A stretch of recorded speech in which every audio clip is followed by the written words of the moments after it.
Nigeria has announced a new solar net billing initiative, and many people are excited.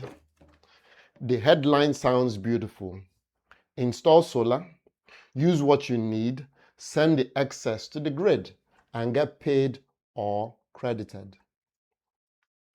But before you rush to oversize your solar system because you think the grid will buy everything you produce, we need to slow down and ask a few serious questions.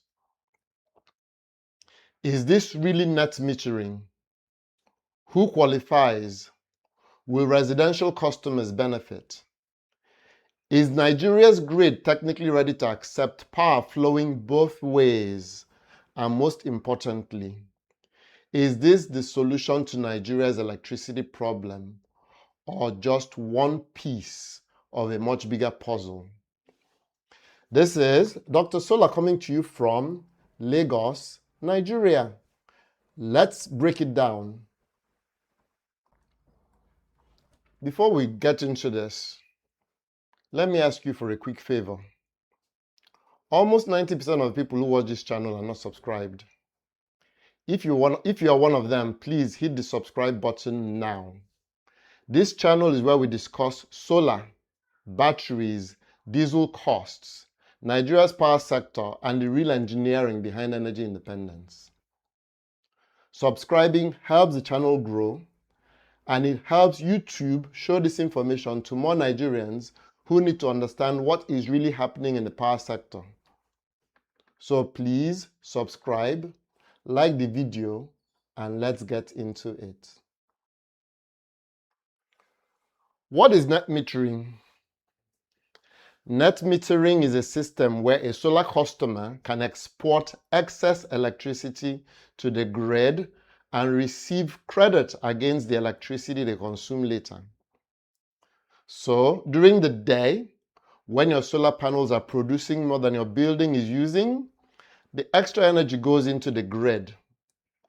At night, or when solar production is low, you draw power from the grid. At the end of the billing period, the utility company calculates the difference. But Nigeria's new framework is not exactly pure net metering. It is close to net billing. That difference matters. Under net billing, what you buy from the grid and what you export to the grid are treated separately. You may buy electricity at the normal retail tariff, but the energy you export is credited at an approved export tariff. And that export tariff may be lower than what you pay when you consume power. So the first lesson is this. Do not assume that every kilowatt hour you export will have the same value as every kilowatt hour you import. So what is Nigeria proposing? Under Nigeria's new net billing framework, eligible customers must be connected to a licensed distribution company network. They must install a compliant renewable energy system, apply to the DISCOs for a technical feasibility assessment, sign a net billing agreement, register with NERC, and use bidirectional metering. The most important detail is the size. The current framework is reported to cover systems from 50 kilowatts in panels to 1.5 megawatts. That means this is not really designed for the average Nigerian home with a 5 kilowatt, 8 kilowatt, or 12 kilowatt solar system. This is more relevant to schools, hospitals, supermarkets, hotels, factories, estates, commercial buildings, and large facilities that already have significant daytime and energy demand. So when people say Nigerians can now sell power back to the grid, the better question is, which Nigerians? Because a 50 kilowatts in panel solar system is already a serious commercial installation. Nigeria versus South Africa. South Africa is ahead of Nigeria in this discussion, but even there, it is not as simple as people think. South Africa's net billing rules also use export tariffs. The customer still pays for the energy consumed from the grid, while exported electricity is credited separately. The distributor also looks at technical limits, the customer's connection capacity, network hosting capacity, and whether the grid can safely accept exported power. This is important because electricity is not like pouring water into a bucket. The grid has to maintain voltage, frequency, protection coordination, transformer loading, and safety for workers. If too many solar systems push power back into a weak network and without proper control, you can create instability, voltage rise, nuisance tripping, or even safety risks. That is why South Africa emphasizes registration, technical standards, approved equipment, and distributor approval. Nigeria will need to do the same and do it seriously. Is this the solution to Nigeria's power problem? My answer is no, not by itself. Net billing can help. It can encourage more private investment in solar. It can reduce daytime pressure on the grid. It can allow large consumers to monetize excess generation instead of wasting it. It can also support a more decentralized electricity system. But it does not solve the core problems overnight. It does not automatically fix weak transformers. It does not repair bad feeders. It does not create smart meters by magic. It does not solve disco liquidity. It does not guarantee that export tariffs will make financial sense. And it does not help the majority of small residential users if the minimum system size remains 50 kilowatts in panels.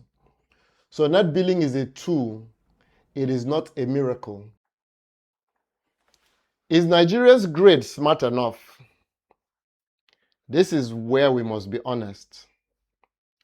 Much of Nigeria's distribution network was designed for one-way electricity flow from the grid to the customer. Net billing requires two-way flow from the grid to the customer and from the customer back to the grid. For that to work properly, you need bidirectional meters, smart inverters, grid protection systems, upgraded transformers, proper feeder monitoring, reliable billing software, and discos that can manage exported energy accurately. You also need technical rules that are enforced. A solar system exporting power to the grid must shut down safely during outages unless it is properly isolated.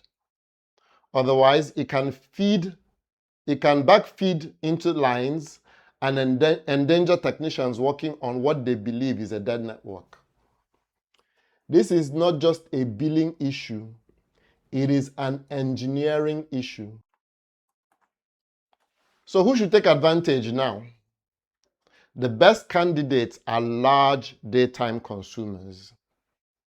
Schools, hospitals, supermarkets, cold rooms, factories, hotels, commercial plazas, estates, office complexes, diagnostic centers. These are customers that already use a lot of power during the day.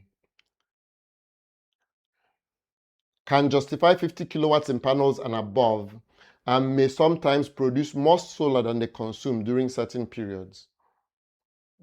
But even for these customers, I will not design the system around the assumption that the grid will always buy your excess power. The first priority will still be self-consumption.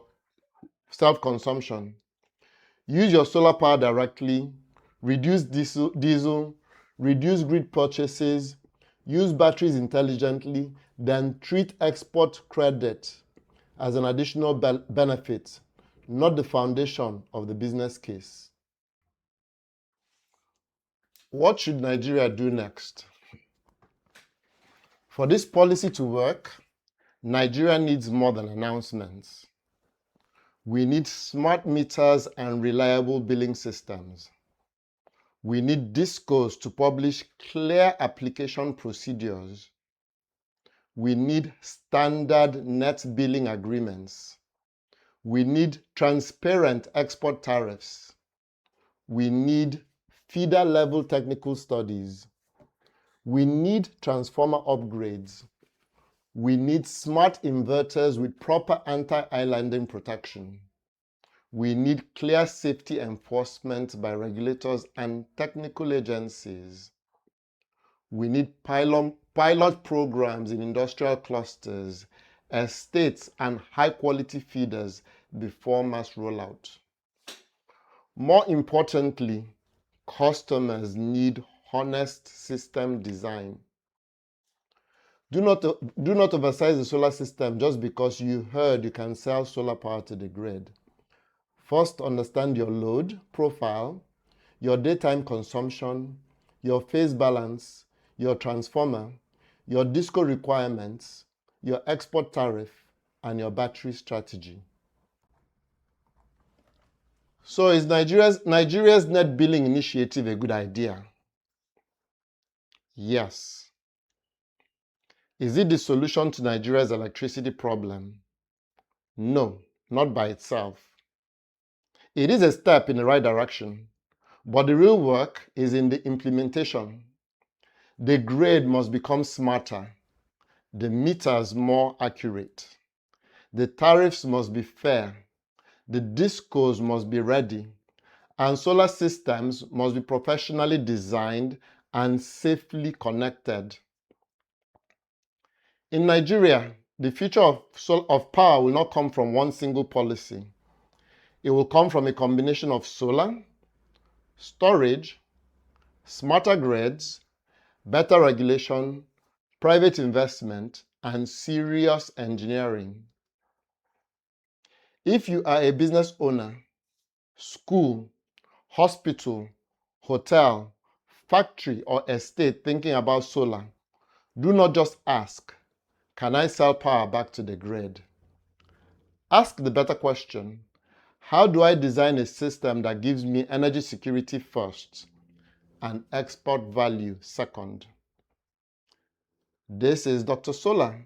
If this helped you understand what is really happening with net billing in Nigeria, please like the video, subscribe to the channel, and share it with someone who is about to oversize the solar system for the wrong reasons.